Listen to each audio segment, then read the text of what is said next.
Hey folks, welcome back to Gaming Garbage, where we take a look at games, chat about the gaming news in the industry, and of course, stream for fun. Today we're doing Gaming News Consolidated on May 12th through the 18th.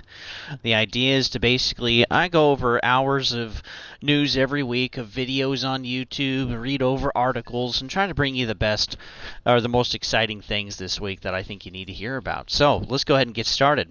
We're going to talk about Assassin's Creed Shadows. We got a theatrical trailer for that. We also got to talk about Ghost of Tsushima a little bit. We got to talk about EA adding ads into their future games. Though I think some of you might be excited about that because I have a different stance on it than most people so far this week. Also, we got a new studio that's coming up.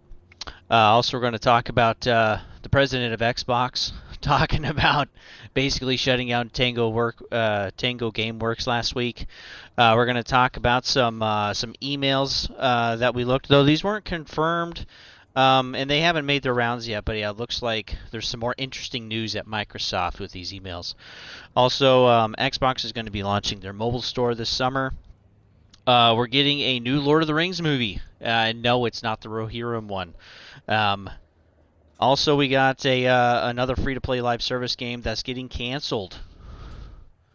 And then Square Enix is feeling the pain. And then we got to talk to you about Ubisoft canceling a live service game. So, yeah, there's a bunch to talk about, folks. Thanks for tuning in. You can always follow me, too, at GamingGarbage22. Also, at Twitch, Don't Tread on Thee.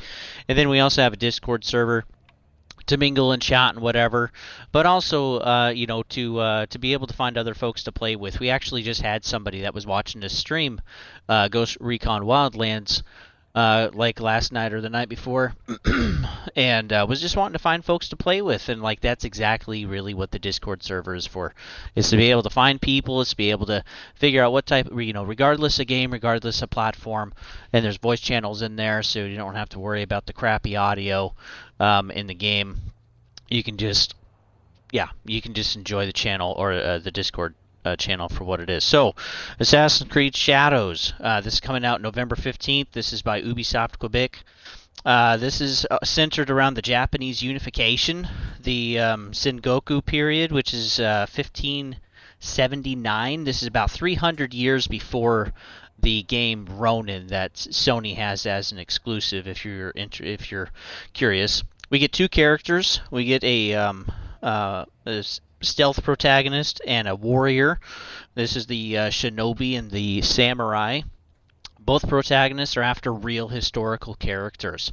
A lot of people kind of freaking out a little bit about the samurai guy because he's black, and which, yeah, that kind of caught me off guard too, but I think that's kind of the point. But he is based after a real historical figure that worked for a big lord in Japan during this time. Whether he was actually a samurai or not, AI gets that wrong, just to let you guys know. We're not exactly sure. We do know he was trained and worked for the Lord, but yeah, we're not exactly sure. The shinobi will be the only one to have a hidden blade. The samurai is going to be more of the bruiser, the brute force, the tank type of guy, which is probably what I'll be playing. The base game is $70. Season Pass, which is 3 days early access, plus the base game is $110, and then the Ultimate Pack, which is some extra cosmetics for another $20, is $130 plus 5 extra skill points. And so what we can glean from this is basically it's going to be the same price point as like Star Wars Outlaws. For these different things, and also, of course, they want you to join, Ubisoft Plus, their subscription service, because you can get this game day one. The Season Pass does have an extra mission that will be ready at launch, but it's locked behind the paywall of the Season Pass. So again, this is just like Star Wars Outlaws, though I wasn't hearing any rebuttals about that this time, just on Star Wars Outlaws, so it seems like people have already gotten used to it. And then the Ultimate Edition shows that there's 5 extra like skill points for your skill tree, and so we're probably going to see kind of like a leveling system, just like Assassin's Creed Odyssey. We're probably going to get back into more of that, except this time there's going to be 2 protagonists that you can interchangeably go between, which is cool. And there is going to be an offline mode. That was actually confirmed yesterday. I wonder, too, if they're going to be spamming ads like Mirage. Because we got a ton of stuff for Mirage. Even through all of the delays and everything. That was insane how many ads we saw for Mirage. Every showcase, pretty much every gaming video on YouTube that I saw, it was just Mirage, Mirage, Mirage. Though there's a lot less time this time. So, I mean, still, there's roughly 6 months that we're going to know about Shadows and which they can show it. But I still haven't had any ads yet. So they released the trailer, but they haven't been pushing it so hard just yet. But I'm sure we will see that later. It is very interesting to me. I like this piece of history. This is also during one of the more crazier times in Japan. This is not going to be taking place directly before they started going more Western with like rifles and type of stuff. There are some foreigners coming to Japan during this time, but there is much more of like warring states, and we got to see that in the beginning of the trailer. And there were 3 major sections of history during these warring states until we finally got to a more unified Japan. And this is during the end of one of those periods. So I'm very interested in this, but I'm still cautious. Okay, I've seen what Ubisoft has done. It's also another Assassin's Creed game. They got to like change it up a little bit. They got to make me more interested. And this is actually where I get curious more, is because we found out with IGN they were able to kind of get some hands-on behind the scenes at the studio, and we're able to see that we have season dynamics. So the changing of seasons will happen as you're playing the game, and that will also change the different effects on stealth, different effects on what NPCs are going to do.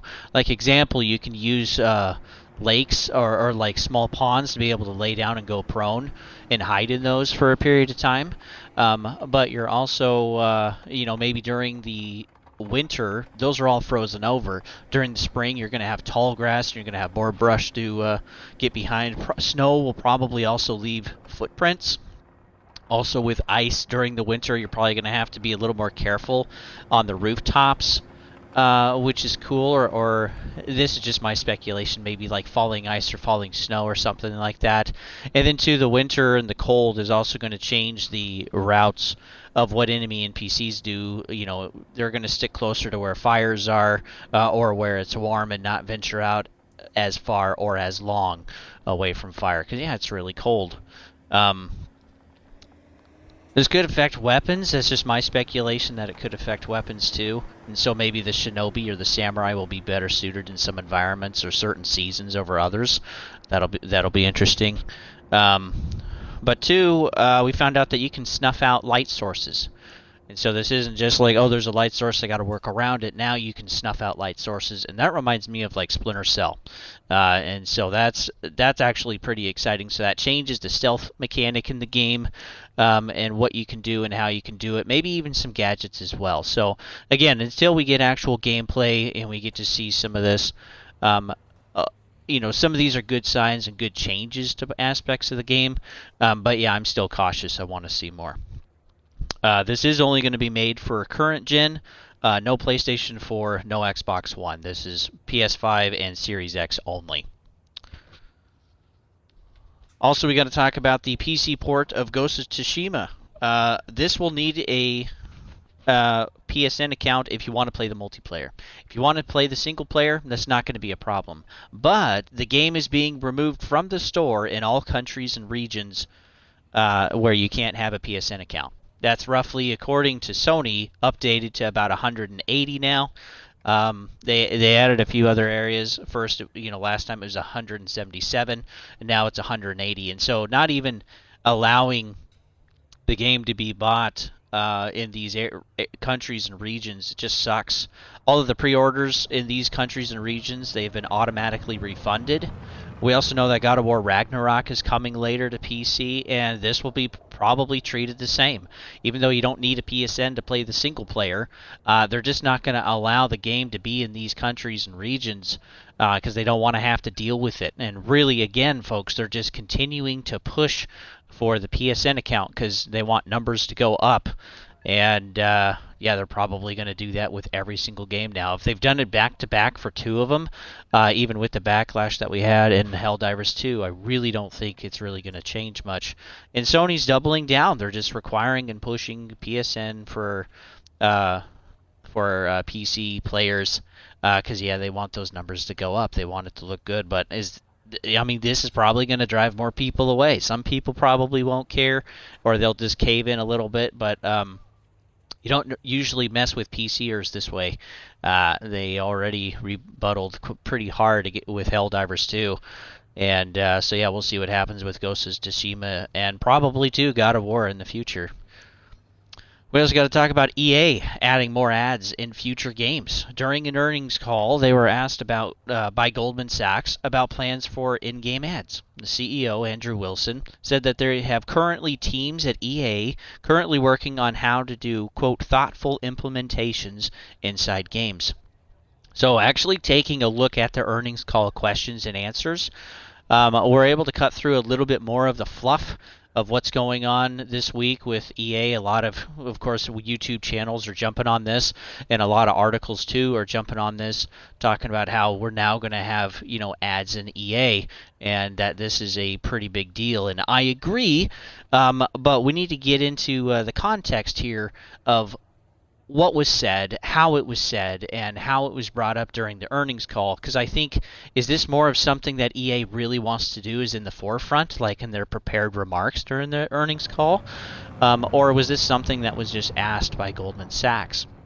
So taking a look at the entire earnings call, the Q&A, and also what the prepared remarks were, the EA is more focused on how to do advertising outside of gaming.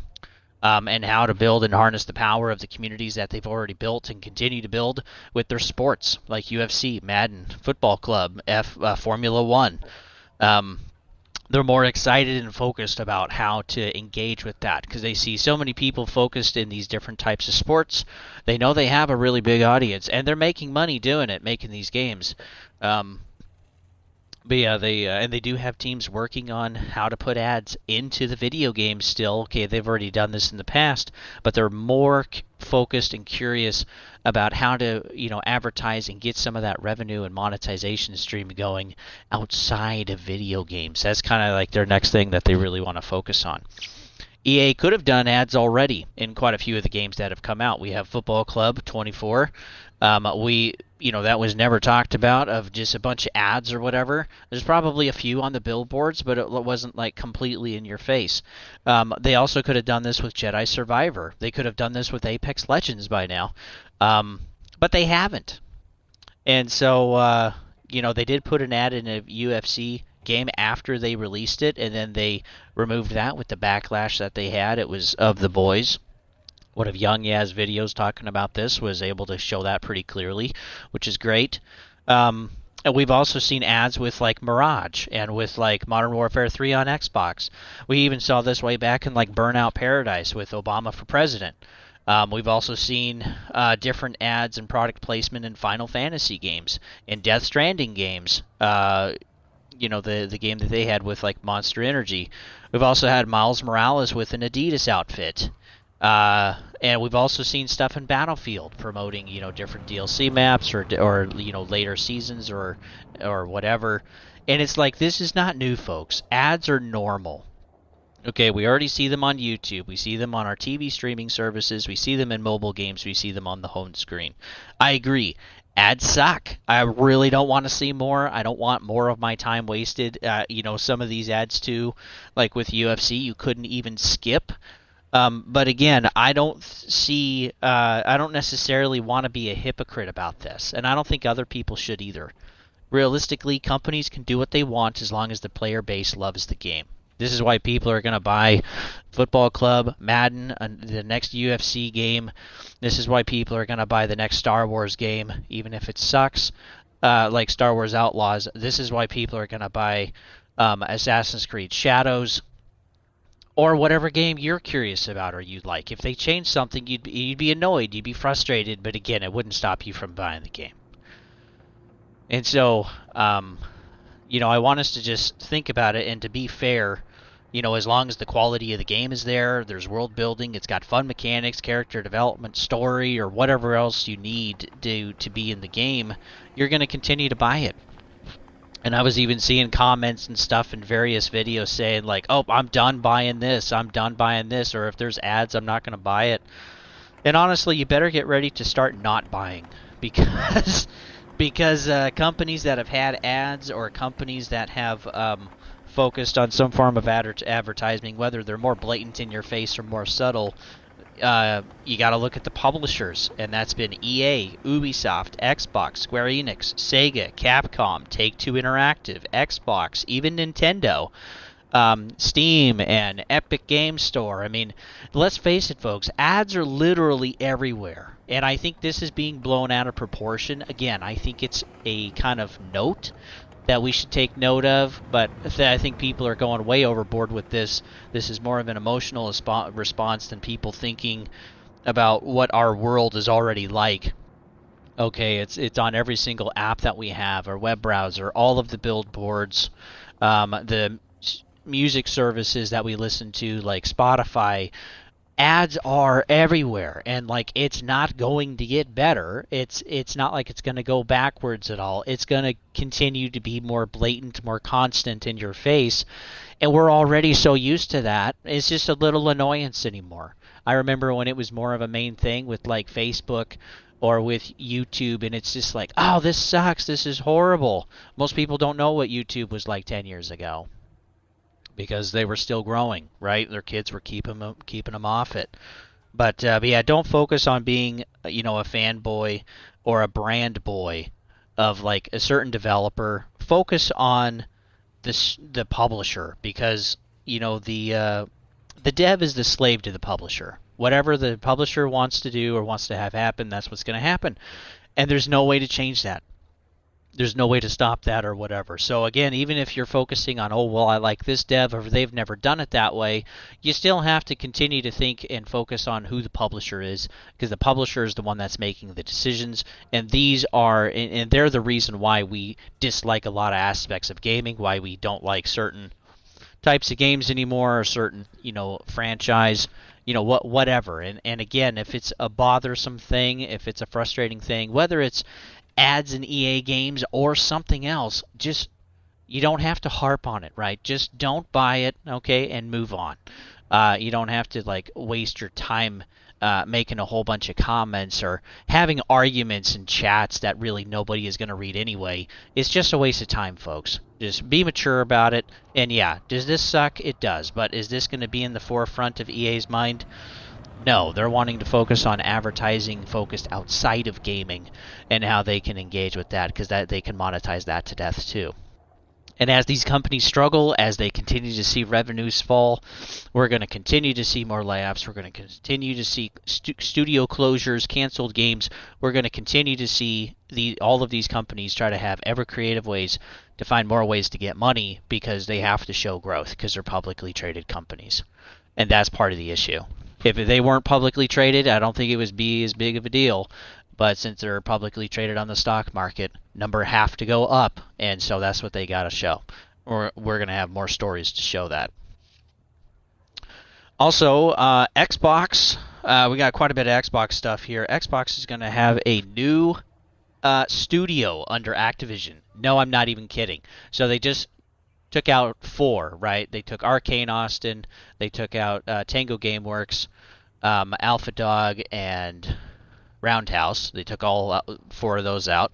It does look like Tango Gameworks is, all of those employees are just fired, okay? They're just going to have a severance package, whatever. The only ones that were really saved were a few from Austin, maybe a few from Tango, not confirmed on that one yet. And then also Roundhouse is now just merging into ZeniMax online. So, but now we have a new studio called Elsewhere Entertainment. This is based in Warsaw, Poland. They're currently hiring. The goal is to create a new IP that is a new narrative-based AAA game.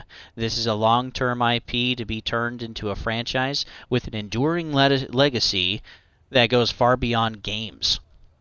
And so they're wanting to make a franchise that is not just as a video game, but is going to be marketable for other stuff. TV shows, maybe movies, maybe merchandise, maybe music. I mean, something else. But this is so interesting to me because they're trying to create a franchise that is not just a video game, but is actually able to expand beyond that, and a legacy. Okay, we're talking like 10 years plus.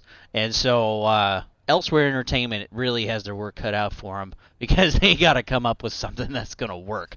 These are the parameters.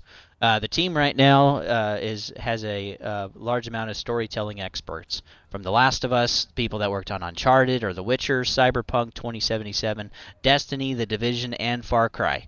So I'm really curious what they're going to focus on. They also have to come up with something that can easily be marketable and turned into other services or other products that can be sold. And maybe this is kind of, again, another aspect of Sony or Xbox's business model that they're changing, just like making games multi-platform, not as exclusive anymore, which I'm sure we'll see some more of that later, to not just buying big brand names and closing smaller studios, or just focusing on Game Pass as a gaming service, not focusing on selling Xboxes as much.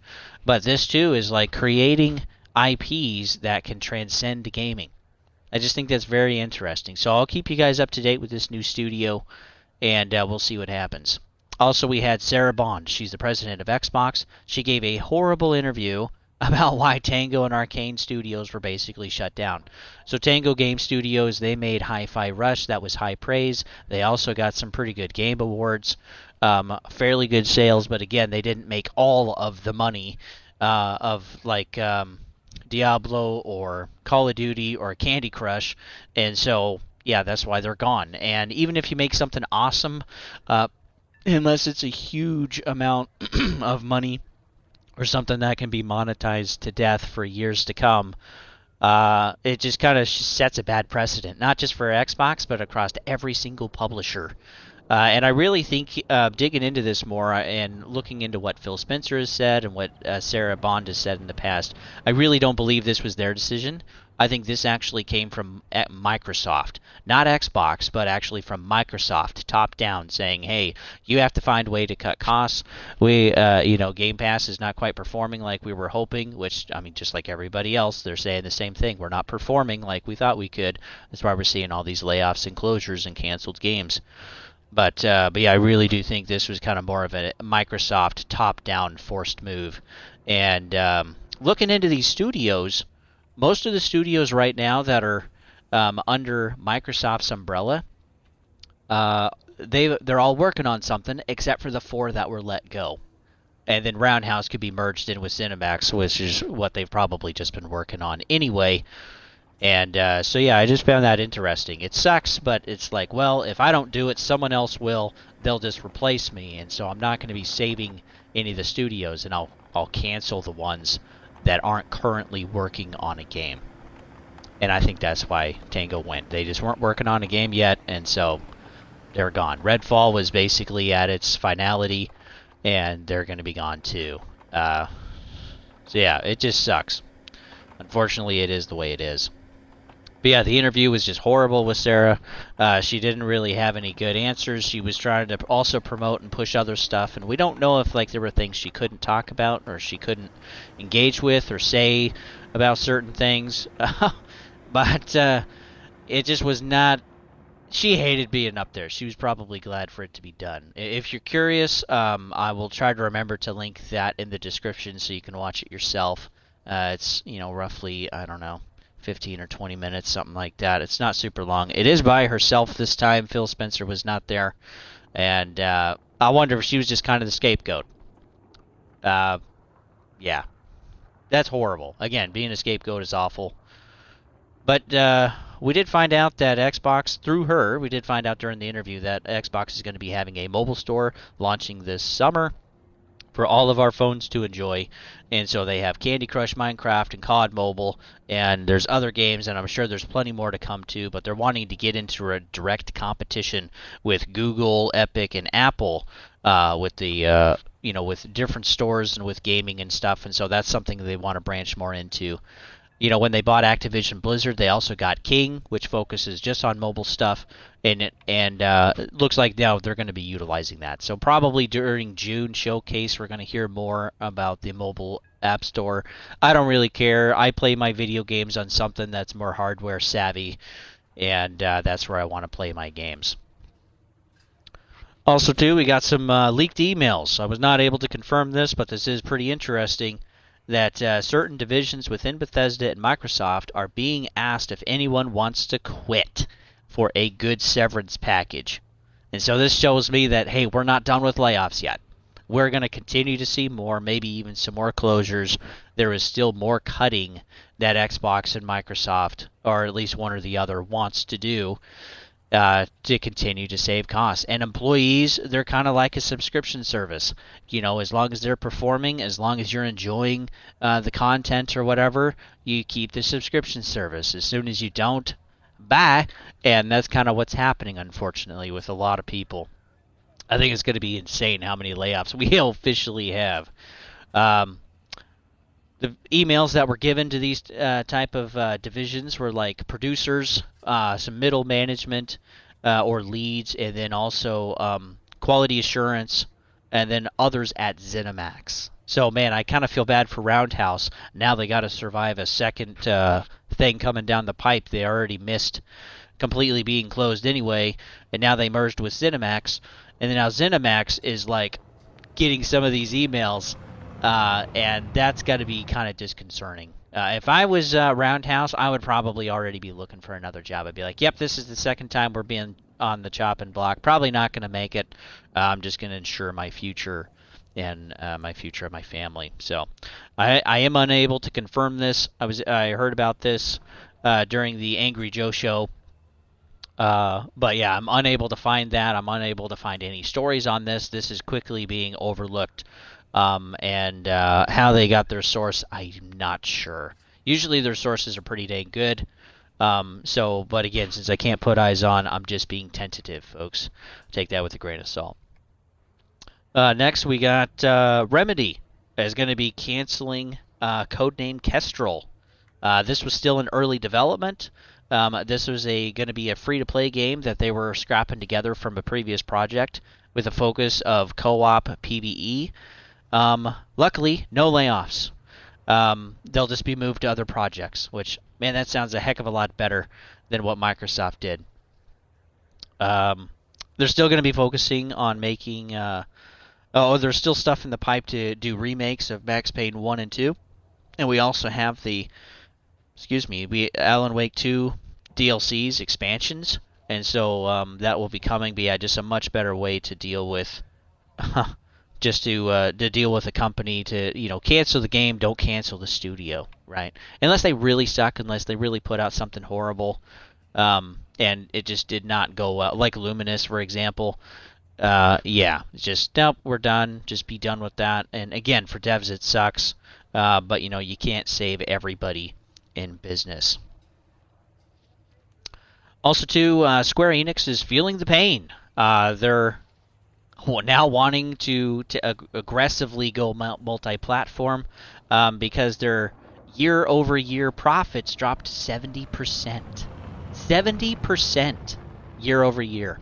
That is just crazy. Again, we've talked about the lockdowns. We've talked about the stimulus money that wasn't just directly to us as taxpayers, such as myself, but also to companies too, to businesses, to banks. There was just tons of trillions shoved out there, and we've all been enjoying it for the most part. But yeah, companies, they're feeling the pinch too. And so, but 70% drop in profit from this time last year, man, you can't have that. You cannot have that. That is just awful. And so now the idea is to bring titles to Nintendo, Xbox, and PC as well as PlayStation. The exclusivity is going away. Xbox already was like, hey, we're going to, put into more platforms. Sony, too, is like, well, hey, we're going to put more stuff on PC. Because, again, you increase your your availability of consumer base, you're going to get more sales, right? And now even we're seeing a publisher, Square Enix, that's like, yeah, we're not doing exclusive anymore because we got to make that money. And their sales for Final Fantasy Rebirth and Final Fantasies, I think 16 at this point, they just did not sell well like they were hoping for. And boy, that's got to hurt. That has got to be pretty scary. And so some of the IPs that Square Enix has made exclusive to PlayStation have been, of course, Final Fantasy, Valkyrie, Kingdom Hearts, until later, finally it was done on Xbox, Dragon Quest, Forspoken, Soul Suspect, Nier Automata, the Mana series, except for the one that just came out. I think that also was on Xbox. So Square Enix was already making this change. But, some of this stuff was ported over to other platforms. Some of it we still don't have. Like, we only have a few Final Fantasy games that have gone over to Xbox or, like, to PC or whatever. But, yeah, the company is figuring out we're just not getting enough money with being exclusive. They probably took a look at the games that were all multi-platform versus games that weren't, and they could probably just read the numbers right there on the chart. And so they're starting to see exclusivity as a problem. And I'd honestly love to see exclusives go away. This will help revenue with some companies. This will also continue to help with keeping some studios alive maybe for a while as people continue to buy on other platforms of their content. Which was the idea with like Grounded, Sea of Thieves, and whatever to keep those studios going. And so they have something to work on, but if you don't make a live service game like Hi-Fi Rush, you could seriously be in trouble. But they also said, too, they're going to focus on quality over quantity and focus on making new IPs, which I do find kind of funny because they really haven't had a ton of games that have come out anyway. They had a couple of Final Fantasies. Excuse me. They had a Mana game come out, and pretty much that's it. There hasn't been very much. And so, too, I think they're figuring out that, they need to make some new stuff. We've talked about this, too, on the channel, of just a saturation of Final Fantasy is definitely there, okay? And they've even changed how they've made Final Fantasy. It used to be a turn-based, and now it's all real-time. And, we saw that Japan really didn't like that very much, and so they kind of pissed off their audience that bought a lot of this stuff, thinking the Western world would prop it up. Well, the Western world is going broke just like everybody else. You feel it, I feel it. We all feel the pressure of inflation. And so, with some of the changes that they've done, with even playstyle and focus, too, on remasters, it's just not bringing in the money that you want. And we've even seen a saturation with remasters. We've talked about that, too, on the channel recently. It's just, there's only so many remasters you can make until you really need to start creating new stuff that we haven't seen before. And so we're starting to see that with Assassin's Creed Shadows a little bit. There's some new implementations there. And then, again, a focus from these publishers, new IPs. And so I am curious what they're going to do, but boy, let's look into their financials. Oh, yeah, just real quick. Bandai Namco has also made Ace Combat come to Xbox. That, again, used to be just a PlayStation exclusive. That's no longer exclusive. I would love to see the remaster of other stuff coming to Xbox. Dude, that would be great, porting all of the old stuff over. Even all the way back to just number 1, which is brutal to play, by the way. But that would be so fun to play all of that. But, like, Xbox 2 putting, again, Hi-Fi Rush, Grounded, Sea of Thieves on multi-platform. Again, they're just figuring out, look, we just need a bigger audience. We have maxed out and saturated our current audience, and then they're just not buying anymore. And so in order to get growth, we just got to get more people. So Square Enix, I think, will have more coming layoffs, and they are canceling games right now. There's some kind of wind in the sails about that. But yeah, later this year, we're probably going to be seeing some more layoffs because this is pretty big, an insane drop. And so let's look at their financials. Since the beginning of 2023, they've had 6 quarters, and 4 of the quarters have been missing on revenues and earnings. That is brutal. Also, the last earnings per share that we just got to see was negative 1.1. That is really bad, folks. So earnings per share, that means that you take your earnings, wipe out some well, that would be net margin, I guess. But yeah, earnings, you basically take what you made and then put it against the amount of shares that are outstanding after taxes, after expenses, and -1. That is flipping horrible. I've never seen that bad of a company of this size before. That is just crazy. That means that they should be paying you to own the stock. You shouldn't be paying to own the stock. They should be paying you, and that is oh man, that is so bad. I'm honestly afraid for Square Enix, and they might be getting bought by somebody later this year or next year.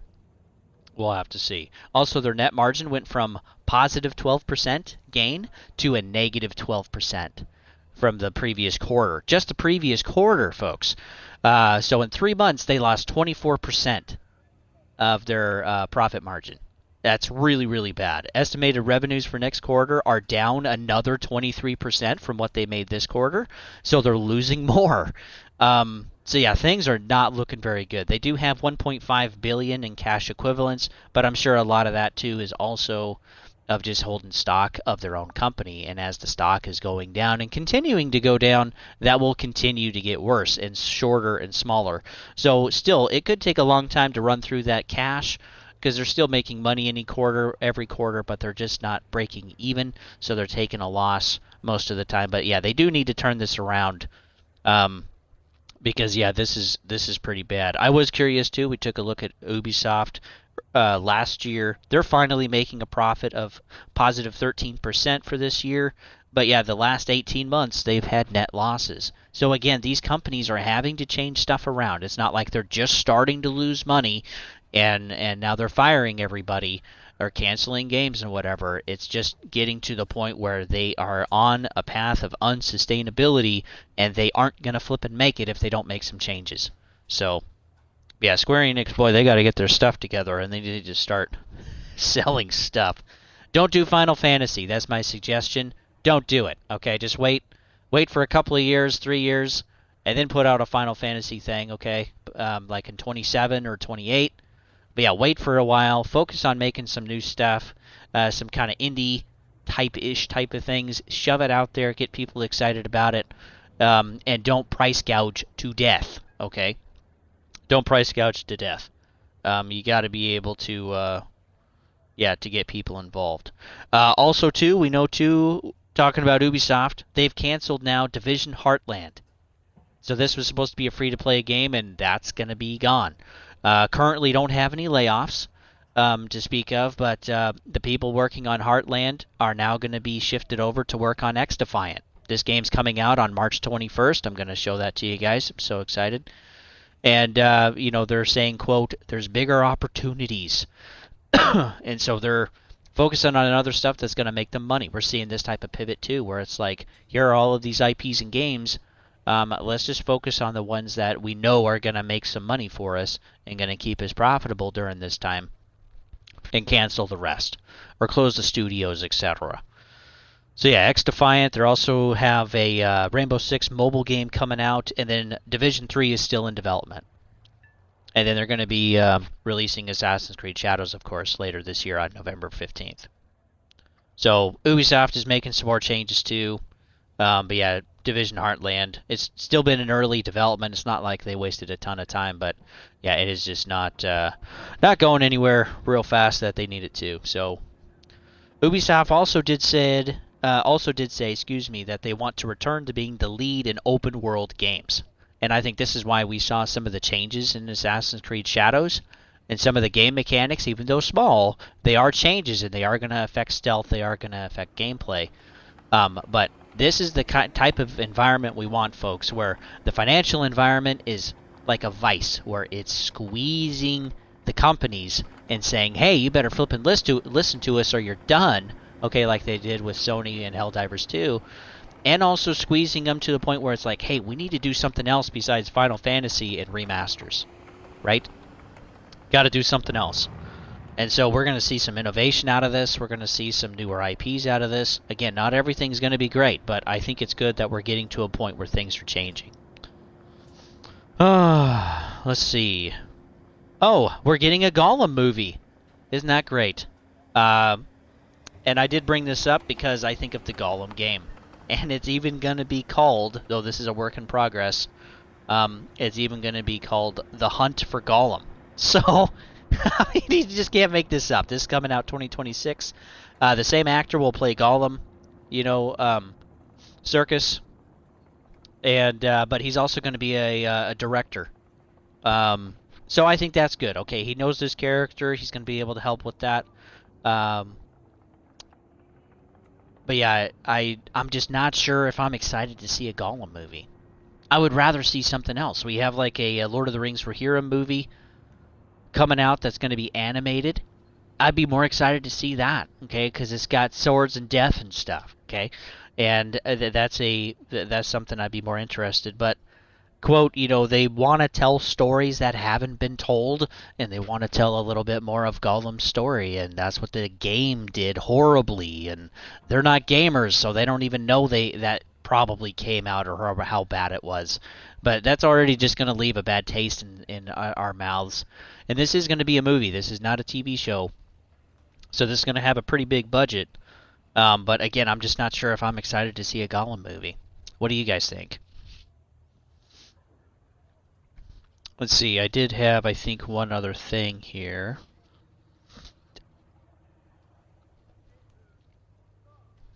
Oh yeah, also too, we are getting another gaming adaptation.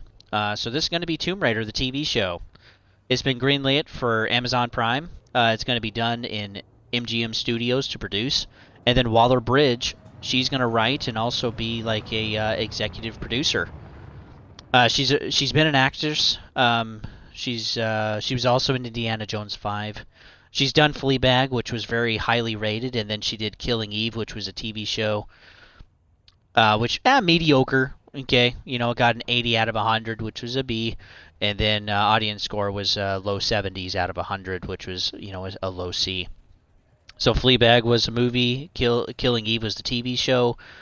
And so she's got some experience. Okay, she starred in some of this. She wrote and directed some of this. And so they're handing her Tomb Raider.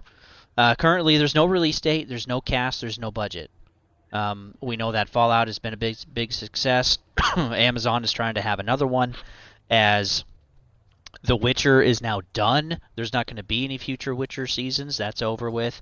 We are still going to see The Rings of Power Season 2. But I am worried about this one, and it's because of the work that she's done. And before you pass judgment, let me work through everything and then pass all the judgment you want, okay? So she's focused on strong female protagonist roles, whether she's directing or she's acting. Her last success was 8 years ago. That's a long time. Killing Eve is okay. Okay, it's not a great success. But with 8 years ago, she had Fleabag, and a lot of people enjoyed that. She's been busy with a divorce. Maybe it was necessary, maybe it wasn't. Maybe it's a horrible marriage. I don't know. But I now have 3 siblings that have gone through divorce, and I see how it changes them, and it puts them against good views against the how can I say this? It makes them think horribly about the opposite sex. I'll say that. She also did Killing Eve, which again was not as great of a success as Fleabag. She also turned down her role of Mr. and Mrs. Smith, which is a TV show. It's actually out already, I think. But yeah, she turned it down because of creative differences. So again, we don't know why. That's all we have. And then also her role in Indiana Jones 5, she was totally okay with. While there were kind of 2 protagonists in this movie where she's taking over and Indiana Jones is exiting the role.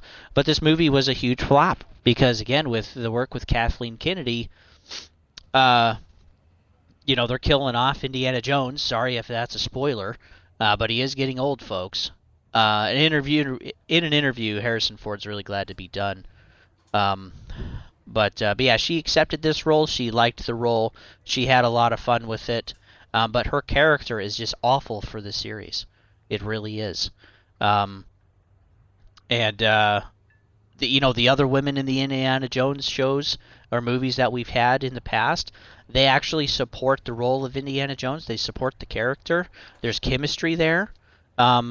and it makes it fun to watch. Okay, there's also humor in there and innuendos and stuff, and it makes it a fun show.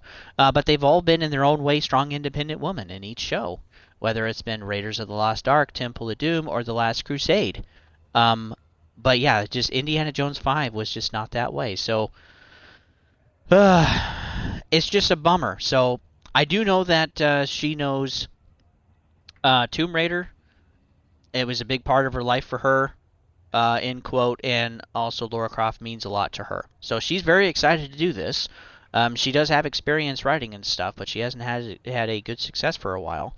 But with how she writes and kind of focuses on stuff is that during an interview she was saying how she focuses on characters, jokes, and material first before she creates structure. And I think this is a really big point to focus on because she's not focusing on the story that's being told. She's focusing on the character. And the character in this case is Lara Croft. And so I'm worried we're going to get a show about Lara instead of raiding tombs. You understand what I'm saying? I'm worried that the plot is going to be the character, just like in Fleabag, and just like in Killing Eve.